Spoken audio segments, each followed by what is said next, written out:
Bonsoir et bienvenue dans Intensément Sarthe, un Intensément Sarthe dense comme d'habitude évidemment. Et alors pour commencer, on va faire dans l'originalité, puisque vous le savez, depuis la rentrée, on reçoit des médias sartois, et vous avez pu constater qu'ils étaient particulièrement nombreux, comptez le nombre de semaines depuis septembre, et vous voyez le nombre de médias qu'on a découverts. Certains ne viendront pas en plateau pour diverses raisons, 3 ou 4 simplement, j'en suis évidemment désolé, mais d'autres pourraient s'inventer comme étant des médias à part entière. Là, ce sont plutôt des hommes ou des femmes qui font ce travail, et justement, ils sont regroupés à l'intérieur, non pas d'un collectif, mais d'une association qui s'appelle l'AML, l'Association des auteurs du Maine et du Loir.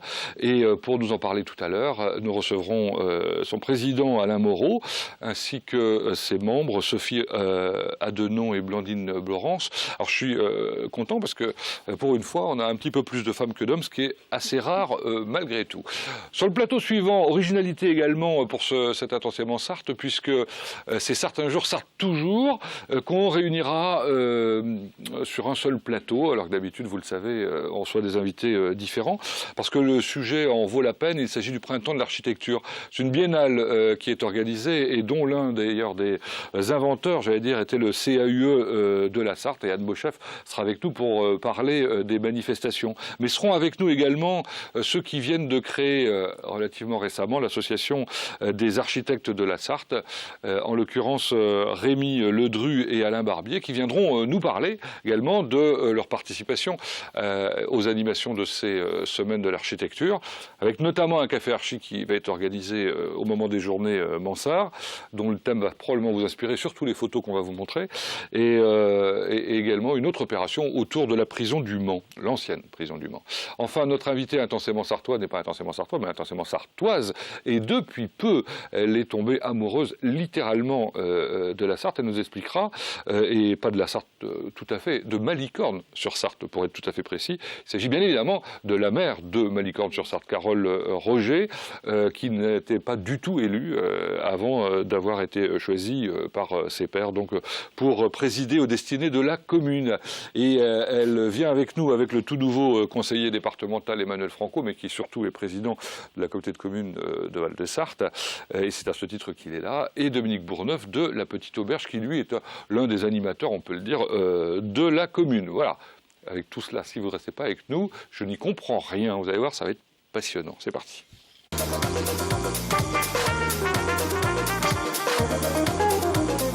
Voilà, Alain Moreau, bonsoir. Bonsoir. Bon, on connaît que vous ici, de toute façon. C'est à peu près, c'est quoi, tous les mois que vous passez nous voir? Peut-être même plus souvent. Oui, encore. une petite chronique mensuelle. Oui. Ouais, sur les faits divers, par exemple. Par exemple. Voilà, entre autres. Votre grande spécialité, c'est pour ça que vous tout seul, vous êtes un média, quoi, en quelque sorte. Hein. Voilà, vous me flattez, Pascal. En tout cas, vous repiquez le travail des autres journalistes pour écrire vos bouquins. Ah, ça m'arrive, oui. Oui, pour les mystères de la Sarthe, par exemple, ou les grandes affaires criminelles. Bah oui, forcément. Hein. Là, j'ai copié carrément. Hein. Mais j'ai copié sur des journaux qui dataient de plus d'un siècle, quelquefois. Alors, je suis excusé, peut-être. Alain Moreau, donc président de l'Association des auteurs du Maine et du Loir, jeune président. En tout cas, nouveau président. Bon, le dernier en date, il y a un an, quoi, à peu près. Il y a un an, c'est ça, et pour encore 2 ans, oui. Et pour 2 ans. Vous nous raconterez tout à l'heure. Vous avez choisi de venir avec... bien escorté. 2 femmes. Oui. Je vous laisse les présenter. Eh bien, Sophie Adenon, qui est une vedette dans son pays d'origine, le Bénin, et qui travaille en Sarthe depuis une 30aine d'années, et au Mans depuis une 15aine d'années, hein, je crois qu'on peut dire ça. Je crois qu'elle a 6 ou 7 romans à son actif. Et puis notre secrétaire générale, Blandine Blorence, qui fait un travail remarquable dans l'association, qui écrit, elle, des livres d'enfants. Notamment. Oui, notamment, pas que ça. Pas seulement. Bon, alors donc effectivement, c'était important de vous recevoir là, parce que parmi vous, combien d'auteurs d'ailleurs, aujourd'hui ? 61 auteurs recensés. J'espère qu'ils vont tous renouveler leur adhésion. Et on a aussi quelques petits nouveaux qui viennent de débarquer. On va peut-être arriver à 70. Des petites nouvelles, en l'occurrence, avec un très beau bouquin qu'on va vous montrer dans un instant. Mais rassurez-vous, elles seront nos invités ici même aussi sur ce plateau de Intensément Sarthe dans quelques semaines. Vous fêtez vos 40 ans. 40 ans d'existence. Pas vous, hein, moi, il y a 40 ans, j'étais même pas né. Évidemment. Et donc, c'est un beau trio, c'est un fameux trio qui a fondé l'association il y a 40 ans, effectivement, en 1975. Donc, c'est Catherine Paysan, c'est Paulette Houdier et Jacques Goyer. On a une photo. Alors, il y a une seule photo, je crois bien, où ils sont pris tous les trois. On les aperçoit là en compagnie du maire, d'ailleurs, Jean-Claude Boulard. Un autre écrivain. Bah oui, il fait partie de notre association. L'épopée de la sardine, non? Comment c'était oui, il a un certain nombre de livres aussi à son actif. Hein. Le dernier, c'est Éléonore, je crois. Hein. D'Aquitaine, bien sûr. 60 donc Paulette Houdier, Catherine Paysan, qui sont toujours adhérentes en l'occurrence. Tout à fait. Paulette Houdier est présidente d'honneur maintenant, elle a 95 ans. Catherine Paysan, 10 ans de moins. Elle est aussi présidente d'honneur et Jacques Goyer est encore actif, lui, dans l'association. Hein. Qui était président il y a peu. Il a été président il y a quelque temps, mais pendant plus de 15 ans. Oui, c'est ça. Et alors, donc, cette association, elle vit par la rencontre de ses membres régulièrement, donc vous vous réunissez? Une fois par an. Pour l'Assemblée Générale? Oui. Voilà. Mais pas seulement, si? Non, sinon... Parce que vous êtes secrétaire, ça veut dire que vous avez du travail toute l'année. Ah oui. Oui, on ne se rend pas compte. Enfin bon, on ne va pas dire toute l'année quand même, il ne faut pas exagérer. Il y a beaucoup de travail pour préparer l'Assemblée Générale. Donc avant, on a un conseil d'administration avec les membres. Et puis on décide de ce qui va être dit à l'Assemblée Générale. Et puis sinon, on a beaucoup de sorties de prévues. Cette année, on a à peu près 13 sorties, donc c'est intéressant parce que les auteurs, ce qu'ils demandent, c'est qu'on s'occupe d'eux. C'est de rencontrer leurs lecteurs. De rencontrer leurs lecteurs. De promouvoir leurs ouvrages. Et puis alors, le but de l'association, c'est de faire la promotion des auteurs. Pour cela, on a aussi un site internet, il faut en parler parce que c'est... On y reviendra. Donc, réalisé par Jean-Pierre Deperelle, je crois. Absolument. Oui, alors, particulièrement dense, le site internet. Hein. Il est impressionnant. Oui. Avec des jolis dessins de Baringou, évidemment. Baringou. Évidemment. Oui, et puis on a des nouveaux auteurs donc, qui sont aussi dessinateurs. Alors voilà, c'est intéressant cette diversité d'auteurs. On va revenir à vous dans un instant. Alors vous, par exemple, Alain Moreau, c'est sur le tard que vous vous y êtes mis en quelque sorte, non? À écrire? Ouais. Non, ça fait quand même une bonne vingtaine d'années maintenant. Une vingtaine d'années déjà. Mais c'est vrai que je m'y suis mis vers la quarantaine, oui. Bon, vous n'étiez pas un peu plus tout jeune, quoi. Est-ce qu'on est encore tout jeune à 40 ans? Et alors, donc je disais des spécialistes des faits divers, des grandes affaires criminelles, les mystères de la Sarthe, de la vie locale. Vous êtes imbattable sur les mers, évidemment, du Mans. Forcément, oui, ça a été mon premier livre. Donc, avec réédition. Oui, avec 2 rééditions même, mais je crois que là, cette fois, ça va s'arrêter là. Bon, spécialiste des 24 heures, 2 livres aussi. Ah, j'adore, non, un seul livre sur les 24 heures, un livre d'anecdotes et d'humour, en fait. Hein. Ouais. Et puis, à vos heures perdues, photographe? Oui, alors ça, c'est une petite passion, oui, que j'ai pu exercer grâce à l'écriture. Alors chez vous, il y a des gens étonnants qui s'y sont mis plus tard que vous à écrire probablement. Un auteur excessivement prolixe. J'ai compté combien? 1, 2, 3, 4, 5 ouvrages puis alors des bouquins. Oui, absolument. Régulièrement en un an et demi. Non, alors vous voulez parler de Didier Bioutis, évidemment. Notre plus prolixe, c'est lui, incontestablement. 4 bouquins parus en 2014, et je vous annonce encore un bouquin apparaître très prochainement. Vous allez le revoir dans 2 mois. Alors on l'a reçu pour André Bouton, donc son grand-père, qui soldat de la Grande Guerre, c'est ça? Oui, alors ça je dirais volontiers un mot de ce livre-là, parce que Pascal, oui, absolument. J'ai lu énormément de livres sur cette période, sur la guerre 14-18, parce que c'est une période qui me passionne, et franchement c'est le bouquin le plus intéressant que j'ai jamais lu. Beaucoup d'ironie, beaucoup de distance. André Bouton écrivait bien, parce que ce sont les mémoires d'André Bouton. Ce sont les mémoires de guerre d'André Bouton, qui est devenu ensuite l'un de nos meilleurs historiens. Mais à côté, évidemment, Didier Bioutis écrit en tant que lui-même historien, on va dire, du contemporain, quoi, en quelque sorte, sur des gens plus ou moins connus, Paul Marchal, Léo Beck, André le 10-16, par exemple. Hein. Un champion cycliste, inconnu. Et c'est la caractéristique de Didier Bioutis. Il ne fera pas de biographie de Louis XIV ou de Napoléon Ier, vous voyez. Il va choisir choisir des personnages que personne ne connaît plus, ou d'ailleurs que personne n'a jamais connus. Hein. Et puis là, il écrit, c'est un vrai travail de recherche, quoi. C'est pas seulement un travail de copie dans les livres qui ont déjà été écrits auparavant. Son histoire du lycée Montesquieu pendant la guerre 14-18 est quand même aussi très très intéressante. On y est quoi, dans l'histoire. Donc ça c'est le plus prolixe. Le plus connu, c'est qui parmi... Écoutez, on a Jean-Claude Boulard, on a aussi Jean-Michel Lambert, le petit juge de l'affaire Grégory. Alors lui, c'est intéressant avec son best-seller là, de Combien d'injustices suis-je coupable, puisqu'il vient de prendre sa retraite. Alors Jean-Michel Lambert est arrivé au Mans il y a une quinzaine d'années, tout à fait par hasard, il a été nommé au Mans, et ici il est tellement plu qu'il a décidé d'y prendre sa retraite. Donc il a acheté un appartement et maintenant il va terminer sa vie au Mans. Très bien, et il est beau, la couverture est très belle en plus. C'est chez qui ça ? Je ne sais pas. Moi non plus. Bon, alors, c'est documents, témoignages d'édition que vous trouverez facilement, j'imagine, dans les bonnes librairies. C'est le Cherche-Midi. Hein. Le Cherche-Midi, merci. Les plus récents ? On les évoquait tout à l'heure. Oui, le plus récent, c'est celui-ci. Hein. Alors, un travail remarquable, vraiment, un travail formidable. J'ai eu à peine le temps de le parcourir. Les lavoirs en Sarthe, alors, c'est un travail d'historien, en l'occurrence d'historienne, puisque ce sont deux femmes, là encore, qui se sont attelées à visiter tous les lavoirs existants en Sarthe, qui ont raconté l'histoire de chacun de ces lavoirs avec des documents non, puis en plus, elles ont fait des photos qui sont magnifiques. Enfin, le travail est absolument colossal.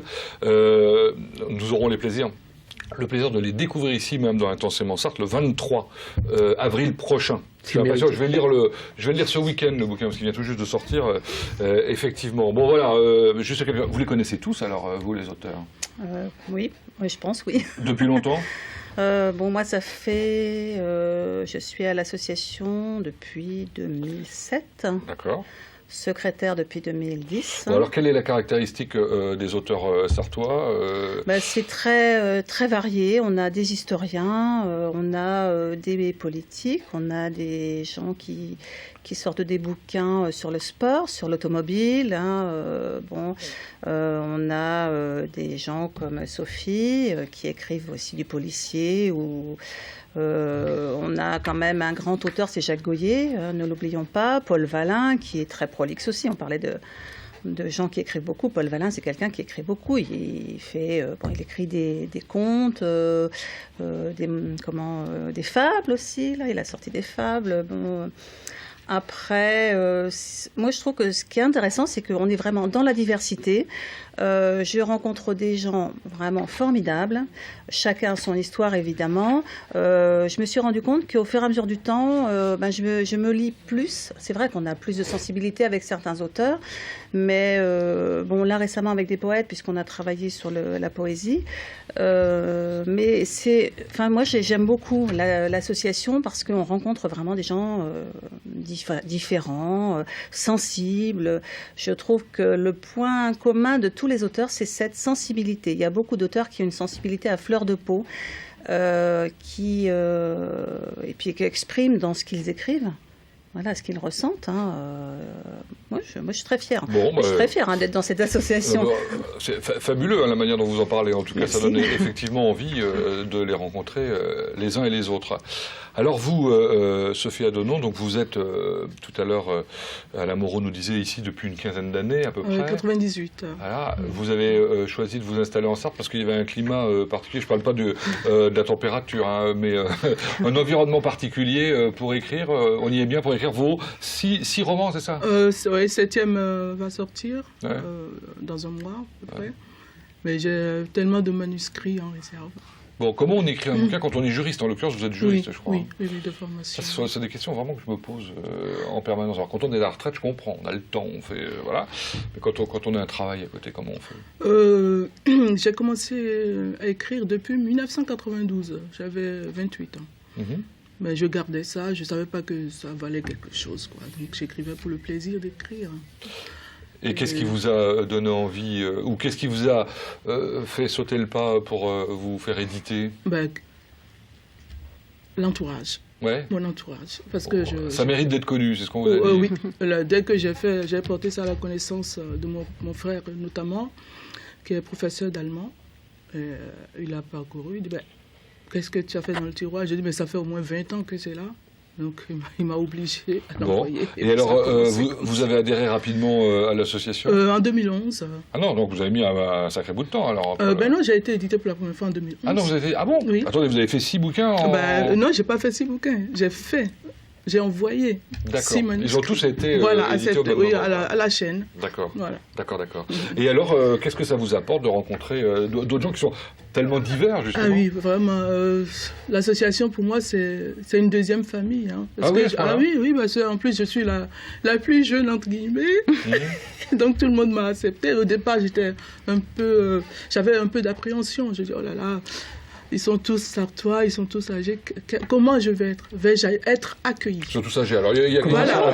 C'est pas pour vous, c'est pour les autres. Comment vais-je être accueillie? C'est bien ça. Bon. Et puis on n'est pas tous sartois. Ah non, vraiment, tout de suite, hein, ils m'ont adopté. Et puis, il n'y a pas de rivalité. Je crois que c'est quand même assez convivial. Ah oui, vraiment. Oui. L'ambiance et l'humeur. Je crois que c'est même le mot important que vous venez de prononcer.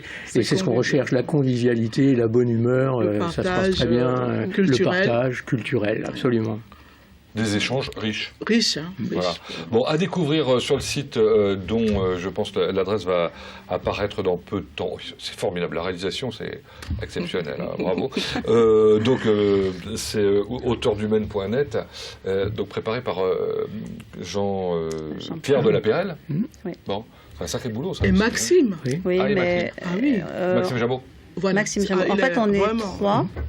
On est trois à se partager cette tâche parce qu'on interagit au niveau des adresses, de ce que les auteurs publient. Ce qui est très bien parce que si vous voulez, nous, on peut accéder au site d'une manière privée. Moi, je peux vérifier si les renseignements sont bons. Je peux voir aussi si toutes les fiches des auteurs sont mises à jour. Maxime fait un énorme travail parce qu'on ne se rend pas compte, mais moi, quand je vois... c'est du boulot. C'est énormément de travail. Alors, mais c'est surtout ce qui est intéressant pour ceux qui le lisent, c'est d'avoir évidemment beaucoup d'écrits, hein, ça c'est intéressant, et puis surtout les différents rendez-vous avec les auteurs pour ne pas rater des séances de dédicaces. C'est le moment le plus agréable, j'imagine. Ah oui, en plus, on a un lectorat convivial qui se densifie petit à petit. Voilà. Bon, on ne vend pas toujours beaucoup de livres, mais même quand on n'en vend pas beaucoup, on a ce côté convivial qui nous rassemble. Et... Voilà des auteurs heureux. Oui, c'est vrai. Écoutez, j'espère qu'on aura donné envie à nos téléspectateurs de vous lire tous. Le dernier, l'avant-dernier. L'avant-dernier, oui, Sophie. C'est un roman. Non, donc ça s'appelle Le Hiatus. Le Hiatus. C'est même un drame. C'est ça. Et le prochain? Le prochain, Bitume fertile. Voilà. Très bien. Thriller policier. Un thriller, bon. Oui. Dans combien de temps? Qui sort en mai. En mai. 2015. Alain, vous avez un livre en préparation ou pas? Ah non, avec la présidence de cette association, ça me prend pratiquement tout mon temps. Moi, c'est pas le petit dernier, mais presque. Non, c'est joli. Oui. La Croix du Sud. Oui. Voilà. Très bien. Puis il y avait celui-ci qui marche très très fort. C'est mignon comme très beau petit livre celui-ci aussi. Très bien. Alors moi je suis à la recherche d'illustrateurs ou d'illustratrices pour des futurs albums pour les enfants. Voilà. Merci aux unes et à l'autre d'être venus nous voir. Dans un instant, on continue. On parle d'un autre art. Après la littérature, on parle d'architecture puisque c'est le printemps de l'architecture.